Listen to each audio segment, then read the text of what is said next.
El frío de la mansión Valente no provenía del mármol en los pisos ni de los ventanales altos que dejaban entrar el viento invernal. Era un frío que Clara sentía en los huesos, en las miradas de los retratos familiares que la observaban desde las paredes como jueces silenciosos. Su madrastra, Victoria, caminaba frente a ella con pasos calculados, el taconeo resonando como un metrónomo de tiranía. «Tu padre siempre fue un soñador», dijo Victoria, deteniéndose frente al retrato del difunto señor Valente. «Por suerte, yo estoy aquí para asegurarme de que su legado no se pierda en manos de imprevisiones». Clara apretó las manos sobre el vestido negro que aún olía a luto. 2 meses desde la muerte de su padre, y ya la mansión se sentía como una tumba viviente. Victoria giró hacia ella, los labios pintados de rojo oscuro curvándose en una sonrisa que no llegaba a los ojos. «Mañana cumplirás 21 años», susurró, acariciando el collar de perlas de Clara como si fuera una soga.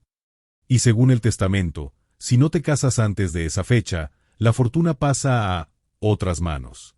El corazón de Clara latió con fuerza. ¿Matrimonio? No había tenido novio, ni siquiera amigos. Victoria se encargó de aislarla, de convertirla en un pájaro enjaulado que solo cantaba cuando se lo ordenaban. «No te preocupes, querida», la madrastra continuó, ajustándose un guante de encaje. «Ya tengo todo planeado». Antes de que Clara pudiera preguntar, Victoria se alejó, dejando tras de sí un rastro de perfume cargado y una amenaza velada. Esa noche, mientras la luna se filtraba por su ventana, Clara abrió el cajón secreto de su escritorio. Entre cartas viejas de su padre, encontró una copia del testamento. La herencia total será transferida a Clara Valente siempre que contraiga matrimonio antes de cumplir los 21 años.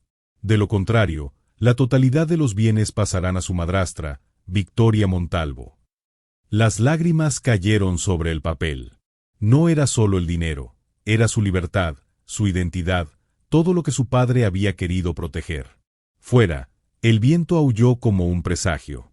Algo oscuro se avecinaba, y Clara, en el corazón de aquella jaula dorada, no tenía a dónde correr. El olor a café quemado y lluvia estancada impregnaba el callejón donde Joaquín dormitaba contra una caja de cartero. Su abrigo, otrora de lana fina, ahora era un trapo lleno de agujeros que no lograba protegerlo del viento que silbaba entre los edificios. En su mano derecha aún sostenía la foto arrugada, un niño de 6 años sonriendo en un columpio, el marco astillado por el golpe que había destrozado no solo el recuerdo, sino su vida entera. «¿Tú eres Joaquín Rivera?». Una voz áspera lo sacó de su estupor. Un hombre con traje gris y paraguas negro lo observaba desde la entrada del callejón, distorsionado por la neblina del amanecer. Joaquín intentó incorporarse, pero el hombre lanzó una bolsa de tela a sus pies. El sonido metálico de las monedas fue tan familiar como humillante. «La señora Montalvo tiene una propuesta», dijo el desconocido, ajustándose los guantes de cuero como si tocara algo repugnante. «Necesita un marido ficticio para su hijastra. Solo tendrás que firmar unos papeles después de la ceremonia». Joaquín cerró los ojos. Recordó los pasillos de su antigua empresa, las alfombras rojas donde pisaba con zapatos italianos, las reuniones donde decidía el destino de millones. Ahora su destino cabía en una bolsa de monedas. «¿Por qué yo?», preguntó con voz ronca por el desuso. El hombre rió. «Porque eres invisible. Un fantasma con olor a alcohol barato. Perfecto para el papel». La bolsa pesaba más de lo esperado. Joaquín contó las monedas bajo la mirada burlona del mensajero, exactamente 30 piezas de plata. La ironía lo hizo reír, una risa amarga que terminó en tos. «Dile a tu jefa que acepto». Mientras el hombre se alejaba, Joaquín miró la foto de su hijo nuevamente.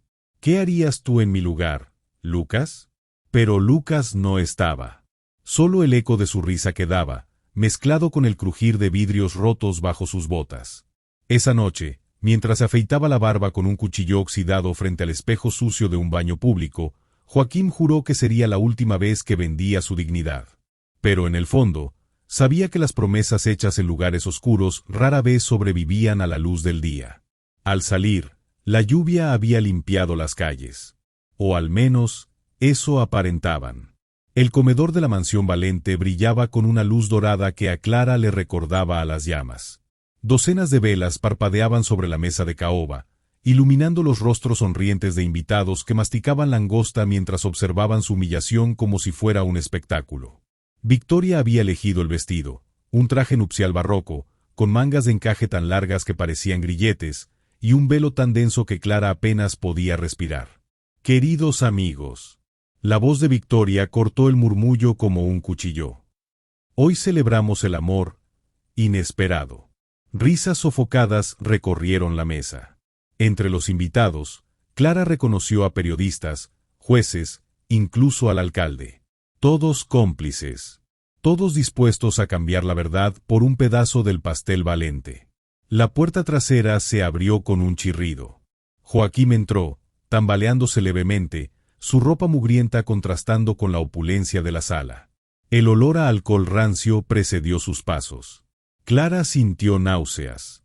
¿Este era su esposo? «Ah, nuestro honorable novio», dijo Victoria, señalándolo como a un animal de circo. Un hombre de carácter único. Los flashes de las cámaras capturaron cada instante. Joaquín tropezando con la alfombra, Clara temblando bajo el velo, las manos de Victoria apretando el hombro de la joven con uñas que amenazaban con perforar la tela. «Firmarás los documentos después de la ceremonia», susurró la madrastra al oído de Clara. «O revelaré lo que hiciste la noche que murió tu padre». El corazón de Clara se detuvo. Ella sabía. Sabía que Clara había estado despierta, había escuchado la discusión entre Victoria y su padre horas antes de que él cayera por las escaleras. Sabía que el miedo la había paralizado. El juez comenzó a leer los votos con una monotonía que sonaba a sentencia de muerte. Joaquín farfulló un «sí», que olía a ginebra barata. Cuando llegó el turno de Clara, el silencio fue tan denso que pudo escuchar el crujir de su propio corazón. «Sí», mintió, sintiendo como una parte de sí misma moría. Victoria sonrió, satisfecha, pero entonces Joaquín hizo algo inesperado. Con un movimiento torpe, levantó el velo de Clara. Por primera vez, sus ojos se encontraron sin barreras. Él vio el terror en ella vio algo en el que no encajaba. Una lucidez escondida tras la borrachera fingida. «¿En serio quieres hacer esto?», murmuró Joaquín, tan bajo que solo Clara lo escuchó. Antes de que pudiera responder, Victoria intervino. «El banquete está servido en el jardín». La multitud se levantó, arrastrando a Clara como una marejada. Joaquín la sostuvo del brazo con una fuerza que contradijo su apariencia débil. «Cuando cuente hasta 3», susurró, «corre hacia la puerta este». Clara no supo por qué asintió. Tal vez porque en sus ojos no había burla, sino una rabia familiar. La rabia de quien también había perdido todo. El jardín de la mansión era un laberinto de sombras y risas ahogadas. Clara corría, las mangas del vestido enredándose en las rosas trepadoras que arañaban su piel como dedos ansiosos por detenerla. Detrás, las voces de los invitados se mezclaban con el crujir de los tacones de Victoria contra la grava. «Detengan a esa niña ingrata», gritó la madrastra, pero nadie se movió. Joaquín la seguía, ya no tambaleándose, sino con una determinación que transformaba su figura demacrada en la de un depredador. Al llegar a la fuente central, Clara tropezó con el borde de su vestido. Él la sostuvo antes de que cayera, sus manos callosas cerrando suavemente alrededor de sus muñecas. «No pares», jadeó Joaquín, pero Clara lo miró con los ojos desorbitados. «¿Por qué me ayudas?». «No te debo nada». Él dudó. En el aire flotaba el olor a jazmines podridos y mentiras viejas. Entonces, como si una cuerda se hubiera roto dentro de él, Joaquín se llevó las manos al rostro y frotó con fuerza. La suciedad fingida se desvaneció, revelando una barba cuidadosamente recortada y una cicatriz pálida que cruzaba su mejilla izquierda. «¿Tú?». Clara retrocedió, confundida. Los pasos de Victoria resonaron cerca. Joaquín no perdió tiempo. Arrancó el saco mugriento, dejando al descubierto una camisa blanca impecable y un reloj de oro que brilló bajo la luna como un faro. «Soy Joaquín Rivera, heredero de Rivera Industries», dijo, arrojando una tarjeta de negocios a los pies de Clara. Y esta farsa terminó hace 5 minutos. Victoria llegó jadeando, el peinado perfecto deshilachado. «Guarda. Guardias». Pero los hombres que llegaron no eran los suyos. 3 figuras en trajes oscuros emergieron de las sombras, identificándose como seguridad privada de Joaquín. Uno de ellos sostenía un expediente grueso. «La señora Montalvo», dijo Joaquín, ajustándose el reloj con un gesto que ahora revelaba autoridad, «está bajo arresto por malversación de fondos, coacción y... Bueno, la lista es larga». Victoria palideció. Clara observó, paralizada, mientras la madrastra forcejeaba inútilmente. «¿Por qué?», logró balbucear Clara, mirando a Joaquín. Él se acercó, y por primera vez, Clara notó el dolor en sus ojos. «Porque reconocí tu mirada. Es la misma que tuve cuando perdí a mi hijo», susurró. «Y nadie merece sentirse tan solo». El sonido de sirenas rasgó la noche.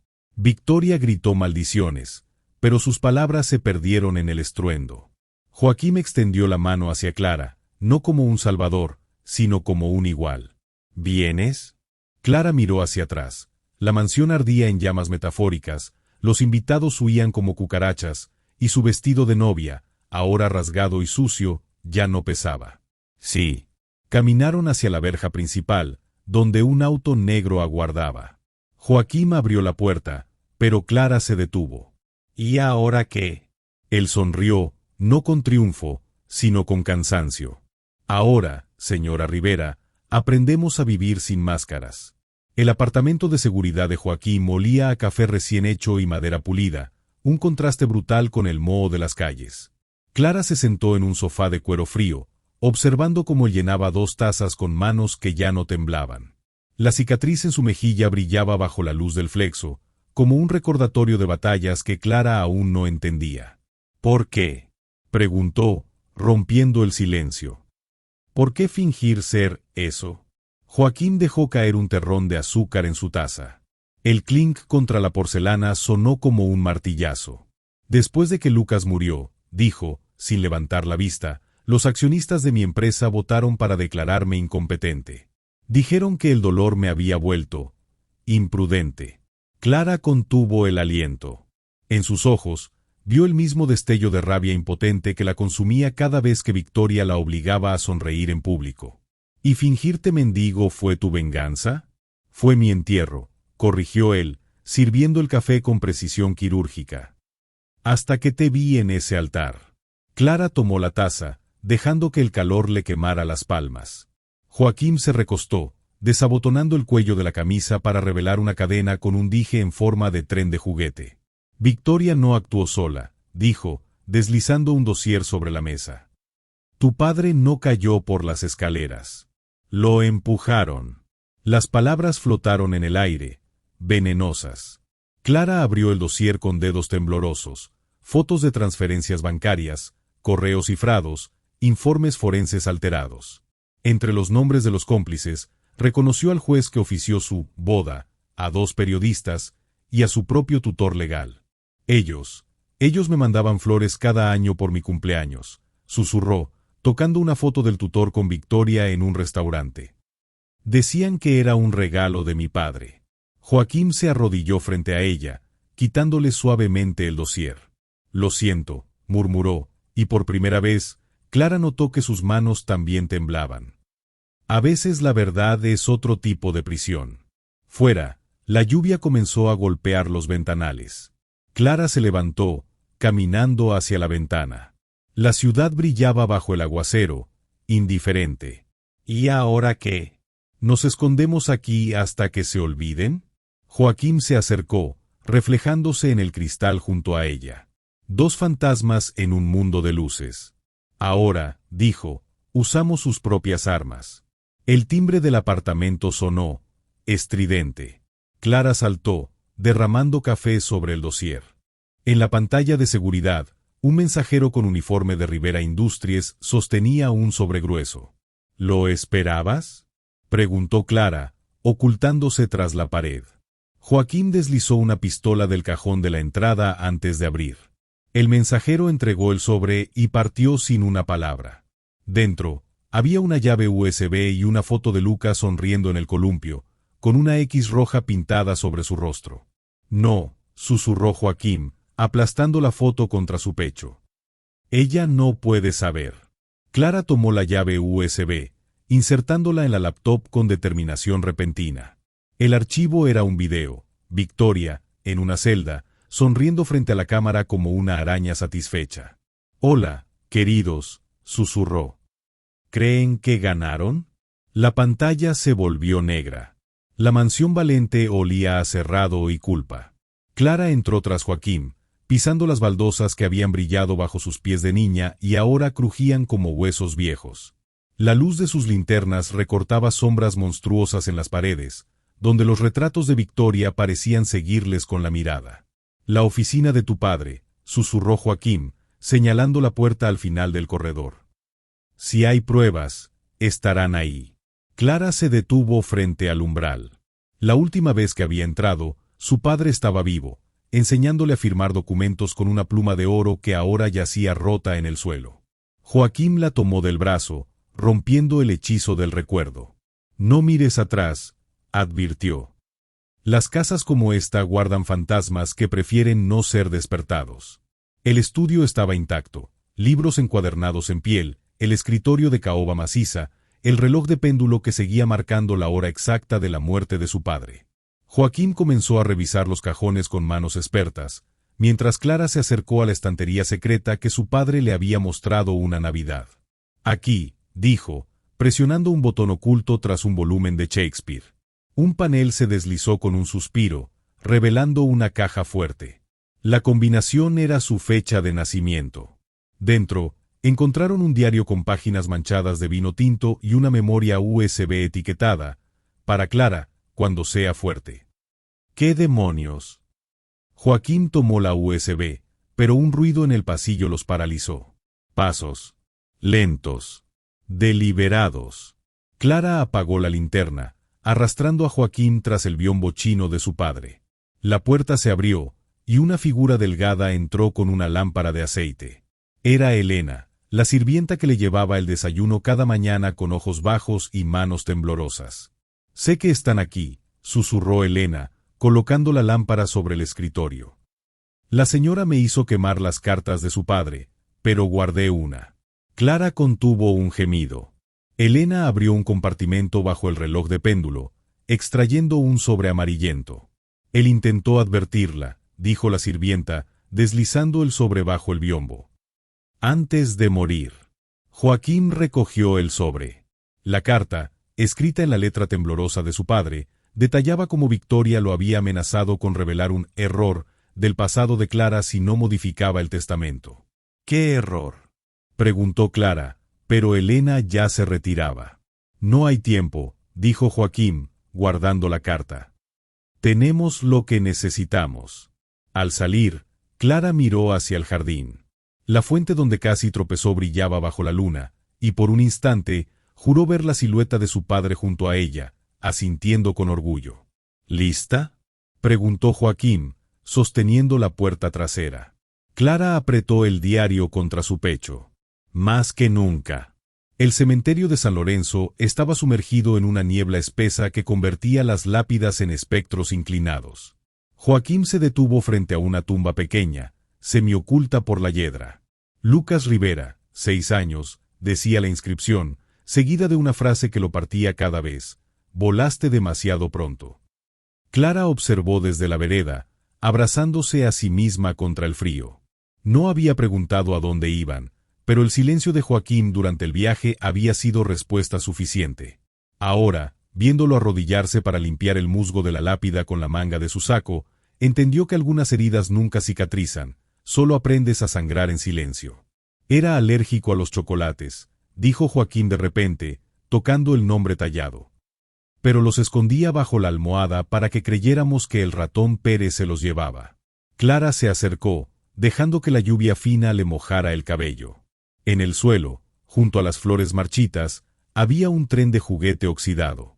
«¿Fue un accidente?», preguntó, sabiendo que la respuesta podría romperlo.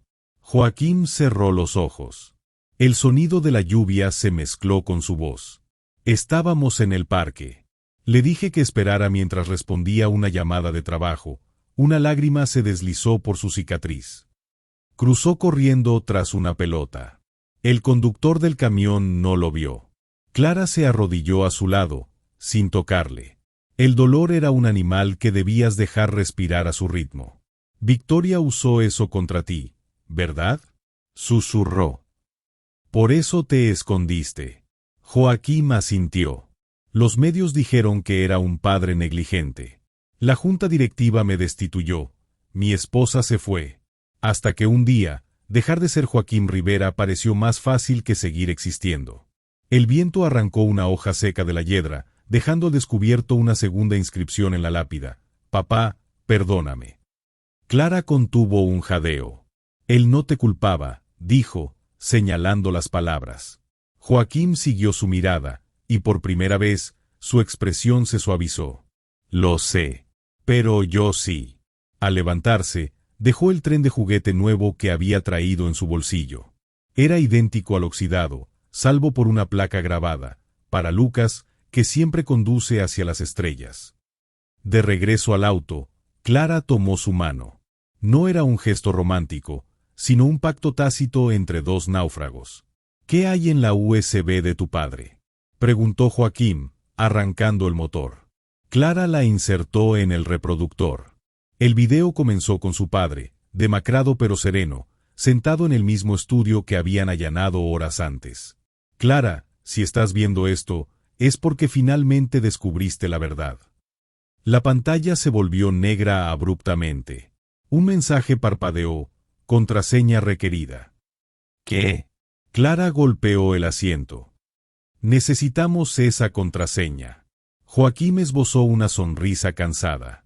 Tu padre era un hombre inteligente. Probablemente la respuesta está en lo que más amaba. Clara miró por la ventana. La niebla empezaba a levantarse, revelando el contorno del parque donde Lucas había muerto. «O en lo que más temía», murmuró. El apartamento de Joaquín se había convertido en un campo de batalla. Papeles esparcidos, pantallas con códigos cifrados y tazas de café frías. Clara tecleó otra contraseña incorrecta en la laptop, maldiciendo en voz baja. ¿Probaste las fechas clave?, preguntó Joaquín, observando desde la ventana el parque donde Lucas solía jugar. Todo.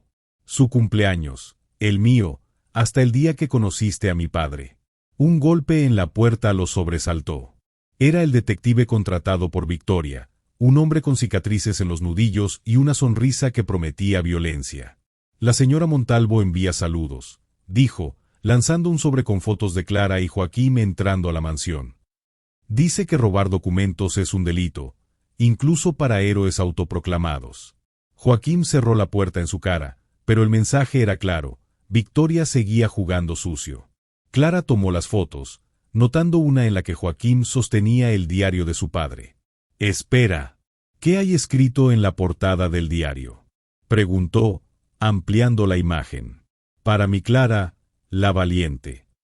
«Esa es la contraseña», gritó, tecleando la valiente. La USB se desbloqueó, revelando videos de Victoria sobornando jueces y documentos que vinculaban al tutor de Clara con cuentas offshore. Pero el archivo crucial era una grabación de la noche de la muerte del padre de Clara. Victoria empujándolo escaleras abajo mientras gritaba: «Nadie le cree a una niña asustada». «Tenemos que hacer esto público», dijo Clara, temblando de rabia. Joaquín negó con la cabeza.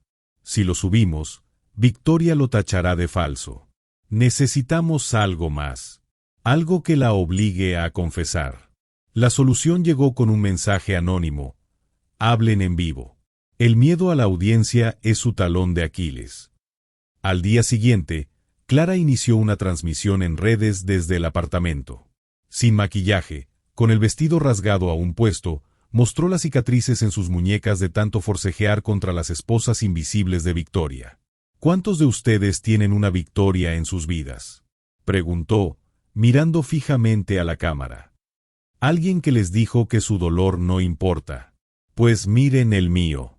Joaquín apareció detrás, colocando silenciosamente el diario y la USB en la mesa.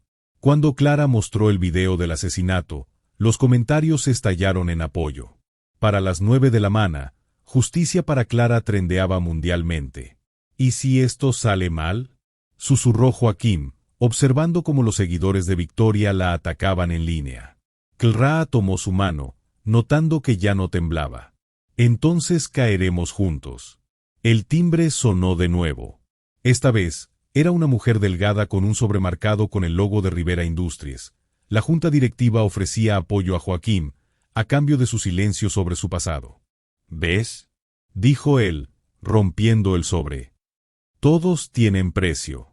Excepto nosotros, replicó Clara, apagando la cámara. Mañana terminamos esto. El salón de accionistas de Rivera Industries olía a ambición y mentira. Clara entró del brazo de Joaquín, sintiendo como las miradas de los ejecutivos la escaneaban como a un espécimen raro. Victoria ya estaba allí, sentada en la cabecera de la mesa con un traje blanco inmaculado que contrastaba con su sonrisa negra. ¿Creen que un video borroso y lágrimas de niña ricachona bastarán para derrotarme?, dijo Victoria, jugueteando con un lapicero de oro.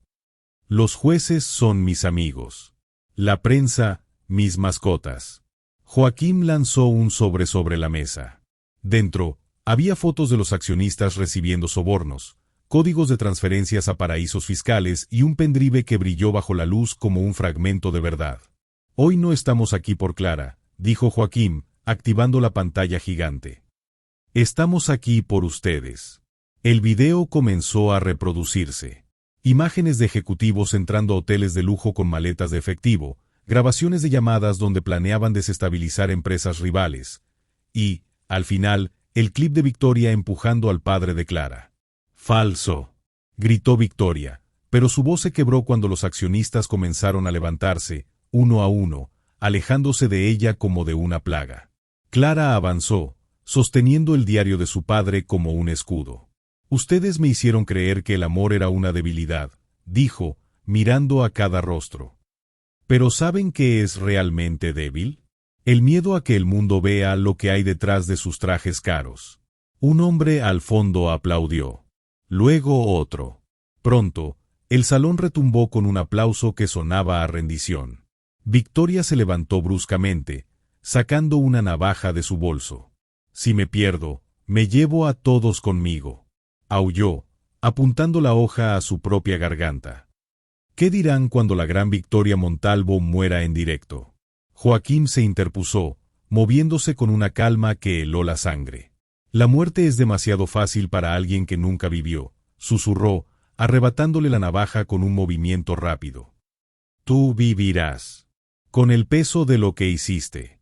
Las puertas se abrieron de golpe. 2 policías entraron, seguidos por periodistas que grababan cada segundo. Victoria forcejeó, maldiciendo en italiano y español, pero las esposas cerraron su destino con un clic metálico. Al caer la noche, Clara y Joaquín se encontraron solos en el jardín de la mansión Valente. Las cámaras se habían ido, los flashes apagado. Solo quedaba el crujir de las hojas bajo sus pies y el eco de sus propias respiraciones. «¿Y ahora qué?», preguntó Clara, recostándose contra el mismo árbol donde su padre le enseñaba a leer. Joaquín sacó un sobre de su bolsillo, la oferta de la junta directiva para reinstaurarlo como CEO, si abandonaba a Clara y su causa problemática. «Ahora», dijo, rompiendo el sobre en pedazos que el viento arrastró como ceniza, «escribimos nuestro propio final». Un mes después, la mansión Valente reabrió sus puertas como un refugio para mujeres maltratadas. En la inauguración, Clara cortó la cinta con unas tijeras que una vez usó Victoria para destruir cartas de amor. Joaquín, a su lado, sostenía la foto de Lucas sin la décima roja. «¿Lista?», preguntó, señalando a las cámaras. Clara sonrió, no para las fotos, sino para sí misma. «Nacida lista». El jardín de la mansión Valente olía a tierra mojada y esperanza. Donde antes crecían rosas perfectas podridas por el veneno de Victoria, ahora brotaban girasoles salvajes, plantados por mujeres que reían mientras enseñaban a sus hijos a regar. Clara caminó entre los maceteros, sintiendo el sol acariciar su espalda como un abrazo que ya no daba miedo. Joaquín la esperaba en la glorieta, hojeando una carta que un juez le había entregado esa mañana. Al verla, escondió el sobre bajo su saco, pero Clara ya había visto el sello de la prisión. «¿Noticias de ella?», preguntó, sentándose junto a él. «Cáncer terminal», dijo Joaquín, rompiendo la carta sin leerla. Pide perdón. Clara observó a una niña que corría tras una mariposa, su risa eco de una infancia que nunca tuvo. El perdón es como estas flores, murmuró, arrancando una mala hierba. Crece donde menos lo esperas, pero no significa que debas dejar que ahogue lo bueno. Joaquín asintió, sacando otro papel, boletos de avión a París. El tren de Lucas está en un museo allá, dijo, mostrando una foto descolorida. Pensé que podríamos ir a verlo. Juntos. Clara tomó el boleto, notando que su nombre estaba escrito junto al de él. No como Clara Valente o Clara Rivera, sino simplemente Clara. ¿Y esto?, preguntó, señalando una nota al margen, solo ida. El regreso lo decidimos nosotros, respondió él, y en su sonrisa no hubo rastro de la culpa que antes lo consumía. Esa noche, mientras empacaba, Clara encontró el diario de su padre bajo una pila de libros. En la última página, una entrada reciente sobresalía. Querida Clara, si lees esto, es que al fin soy libre. No del cáncer, sino de los secretos. Joaquín me visitó hoy. Me preguntó si quería hablar contigo. Dije que no. Algunos fantasmas deben quedarse en el pasado. Cuida de los girasoles y de él.